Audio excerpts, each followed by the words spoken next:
Indian railways every year headline बनाता है, record profits, record passengers, record freight. फिर सवाल यह है, अगर सब रिकॉर्ड है तो इंडियन रेलवेज हमेशा पैसों की कमी में क्यों रहता है? क्यों स्टेशंस पुराने हैं, ट्रेन्स लेट है और सिस्टम ओवरलोडेड है? आज हम उस इल्यूजन को तोड़ेंगे जिसे रेलवेज का प्रॉफिट कहा जाता है।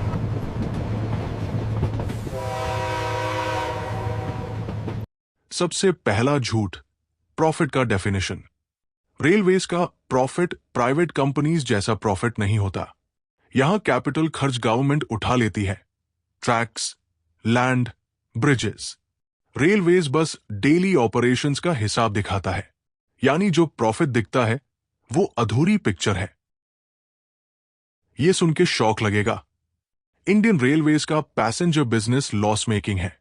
जनरल और स्लीपर पैसेंजर्स हेविली सब्सिडाइज्ड है। असल कमाई फ्रेट से होती है, कोल, स्टील, सीमेंट। यानी आम आदमी का सफर सस्ता रखने की कीमत रेलवेज खुद चुकाता है। इंडियन रेलवेज सिर्फ बिजनेस नहीं है, ये सोशल सर्विस है। Remote villages, loss making routes, senior citizen concessions, students, railways in सबको कनेक्ट करता है, प्रॉफिट देखे बिना। प्राइवेट कंपनी ये कभी नहीं करेगी, लेकिन रेलवेज को करना पड़ता है।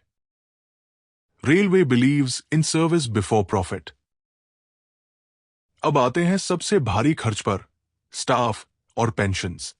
इंडियन रेलवेज दुनिया का सबसे बड़ा एम्प्लॉयर्स में से एक है। लैक्स ऑफ एम्प्लॉयज और उससे भी ज्यादा रिटायरीज। पेंशन बिल हर साल बढ़ता जाता है, चाहे रेवेन्यू बढ़े या नहीं। रेलवेज पॉलिटिक्स से कभी अलग नहीं रहा। न्यू ट्रेन्स अनाउंस करना इजी है, ट्रैक अपग्रेड बोरिंग लगता है, फेयर इंक्रीज पॉलिटिकली डेंजरस है, इसलिए टलता रहता है।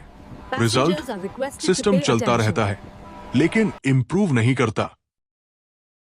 High speed rail, electrification, safety upgrades सब जरूरी है, लेकिन ये सब प्रॉफिट से नहीं, बोरोइंग और गवर्नमेंट सपोर्ट से होता है। रेलवेज पैसा कमाता नहीं, मैनेज करता है। तो सच ये है, इंडियन रेलवेज लॉस मेकिंग नहीं है, लेकिन प्रॉफिट ड्रिवन भी नहीं हो सकता। ये देश की बैकबोन है, बिजनेस नहीं, रिस्पॉन्सिबिलिटी। और शायद यही वजह है कि ये कभी ट्रूली रिच नहीं होगा, लेकिन रुक भी नहीं सकता। For more content like this please subscribe.